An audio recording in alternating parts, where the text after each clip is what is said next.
आई हे सगळं माझ्यामुळे झालंय. मी याची पूर्ण जबाबदारी घेते. नाही वहिनी, मी तितकीच जबाबदार आहे. मॉम ऍक्च्युली या दोघी बस पुरे झाला हा पोरखेळ. खरंच लाज नाही वाटत तुम्हाला? हा, माझ्याशी खोटं बोलताय आणि माझ्या माघारी हे सगळं करताय तुम्ही. अमृता, तुझ्याकडून निदान ही अपेक्षा नव्हती. तू घरची मोठी सून आहेस. या घरचे नियम, या घरच्या मर्यादा, संस्कृती सगळं काही तुला ठाऊक आहे. पण तरी सुद्धा तू हे केलंस का? कशासाठी? सोहम, तू रे, तुला तर चांगलंच ठाऊक आहे ना तुझी बायको मला माझ्या घरात का नकोय ते. माहितीये ना मी तिला का शिक्षा दिलीये हे चांगलंच ठाऊक आहे तुला.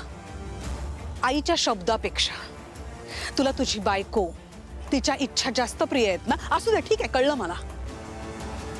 आणि तू ग तारा, तुझं काय?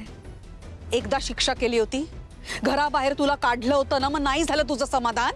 हा, दुसऱ्यांदा काढू घराबाहेर तुला? नाही Maugham, I am really sorry. Please मला माफ करा. माझ्या मनात खूपदा विचार येऊन गेला की मी इथे येऊन तुमची माफी मागावी, पण धाडसच नाही झालं माझं.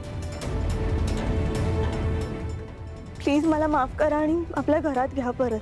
I am really sorry. तिलोत्तमाताई, असं का वागताय तुम्ही तिच्याशी? एक मिनिट. हा माझ्या घरचा प्रॉब्लेम आहे आणि आम्ही तो सोडवतोय ना. तारा माझ्या घरची सून आहे. आम्ही आमचं काय ते बघून घेऊ. तुम्ही निघू शकता. नाही, ठीक आहे, तुमची सून असेल ती आणि तुमचा तो अधिकारी आहे,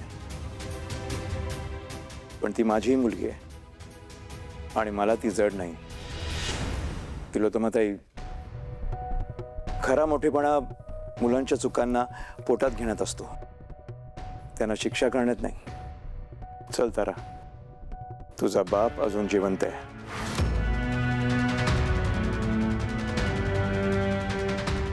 चल.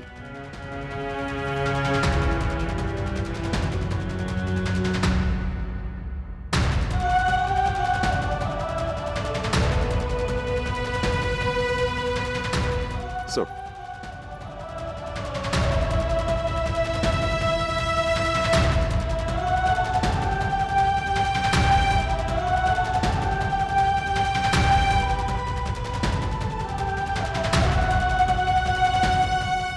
ते आले तसे ते गेले.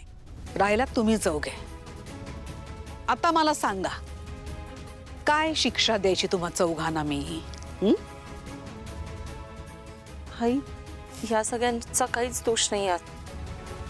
जी शिक्षा द्यायची ती मला द्या. नाही बहिणी, मी पण. तिलोत्तमा, तू यांनाही शिक्षा कर. घरातनं काढून टाक, अख्खं घर रिकामं करून टाक. शिस्त शिस्त शिस्त. कधी कधी ना तू अति करतेस तिलोत्तमा. प्रत्येक गोष्टीची एक लिमिट असते.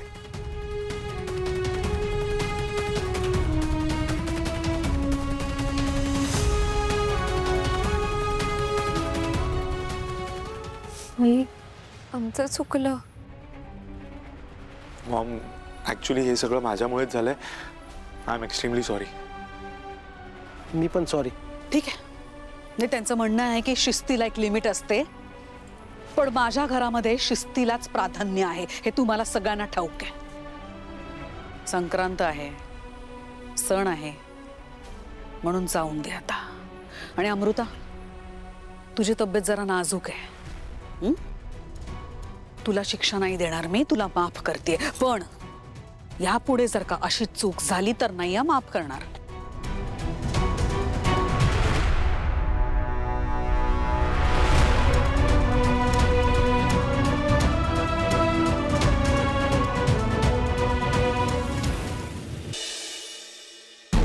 थांबा हो, थांबा. जगन्नाथला येऊ देत. ऐका माझं, प्लीज असं करू नका हो. हे बघा मॅडम, तुम्ही बाजूला व्हा. आम्हाला आमचं काम करू द्या. उगाच आमच्या कामामध्ये अडथळा आणू नका. नाही, मी अर्था नाही अडते तुमच्या कामात, पण तुम्ही थांबा ना. ऐका ना माझं प्लीज. तुम्ही एकदा जगन्नाथशी बोला. हे बघा मॅडम, आता कोणाशीही बोलायला वेळ नाहीये. तसंही तुम्हाला याआधी नोटीस पाठवली होती ना.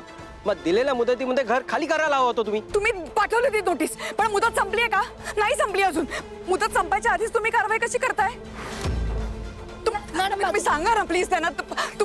प्लीज नका नाही तुम्ही सामान आणू नका असं बाहेर. थांबा. तुम्ही बोला ना काहीतरी. अहो जरा जगन्नाथ नाही येऊ दे. जगन्नाथ फोनही उचलत नाहीये. असं करू नका हो. ऐका माझं प्लीज. काय हो खरं तर मला ह्याबद्दल काहीच कल्पना नाही आहे. सारंग सर आल्यावर मी त्यांच्याशी बोलते. हो तुम्ही मला फोन करणारच आहात ना? ठीक आहे. अहो बरं झालं तुम्ही आलात. तुम्ही माझा नंबर कोणाला दिलात का? हा मी दिला होता. का बरं, काय झालं? अहो मला एका नंबरवरून सतत फोन येतोय आणि तो माणूस म्हणत होता की मी तुमचा मॅनेजर बोलतोय म्हणून. कोण आहे तो? आणि मॅनेजर वगैरे मला काहीच कळत नाहीये. अगं सावली, मीच त्याला नंबर दिला होता. मीच त्याला बोललो की तुला फोन करा. अहो त्यांनी किती वेळा फोन केलाय मला. एकदा नाही, दोनदा नाही, 3 वेळा फोन केलाय. तीनदा नाही, बऱ्याच वेळेला आता त्याचा फोन येईल. नंबर सेव्ह करून ठेव. का? कोण आहे तू? सावली मॅडमचा मॅनेजर. माझा मॅनेजर आहे? अहो पण मी तर घरी असते ना, मग किचन मधल्या कामांसाठी कशाला हवाय मॅनेजर? बस इकडे बस. बसा. सावली मॅडम, आता तुम्ही मोठ्या गायिका झालेल्या आहात. बरीच कामं येणार आहेत तुमच्याकडे. बरेच शो येणार आहेत. ते शो सगळे कोण मॅनेज करणार? पैशांचं बोलावं लागेल, व्यवहार असेल. आणि मला माहिती आहे तुला शो मिळाल्यावर तू काय करशील. काय करेन? फुकट करशील शो त्यांचे. फुकट करायचे नाहीये, पैसे घ्यायचे त्यांच्याकडून. आणि तसंही मॅडम मला असं वाटतं की कलाकारांनी ना व्यवहारामध्ये नाहीच पडावं. संबंध खराब होतात. म्हणून हा तिसरा माणूस ठेवलाय. त्याला त्याचं काम करू द्या. तो तुमच्या मॅनेजरचं काम करेल, सगळं मॅनेज करेल. तुम्ही टेन्शन नका घेऊ. तुम्ही आधी वर बसा, मला आवाज जाऊ नका करू. हे सगळं फक्त आणि फक्त तुमच्यामुळे झालंय. माझ्यामुळे काय होत नाहीये. मी फक्त तो पडदा पाडलाय. अरे म्हणजे तुझ्यामधला आणि तारामधला पडदा दूर केलाय, बस. बाकी काही नाही. खर तर सावली मॅडम, मलाच तुमच्या मॅनेजरचं काम करायचं होतं. चालेल मला. चालेल.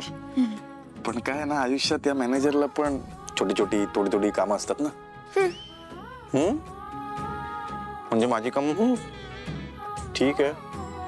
काय आता, आम्ही गरीब तर गरीब. आमची कामं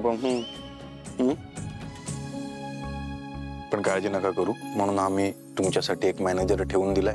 तो सगळं मॅनेज करेल. उचल उचल. आता फोन बंद नाही राहणार.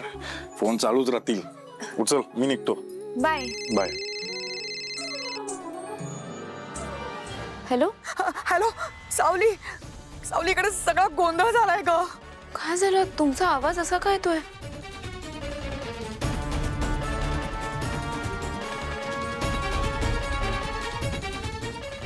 काय? ऐका, तुम्ही शांत व्हा. मी लगेच येते तिथे. हो ये.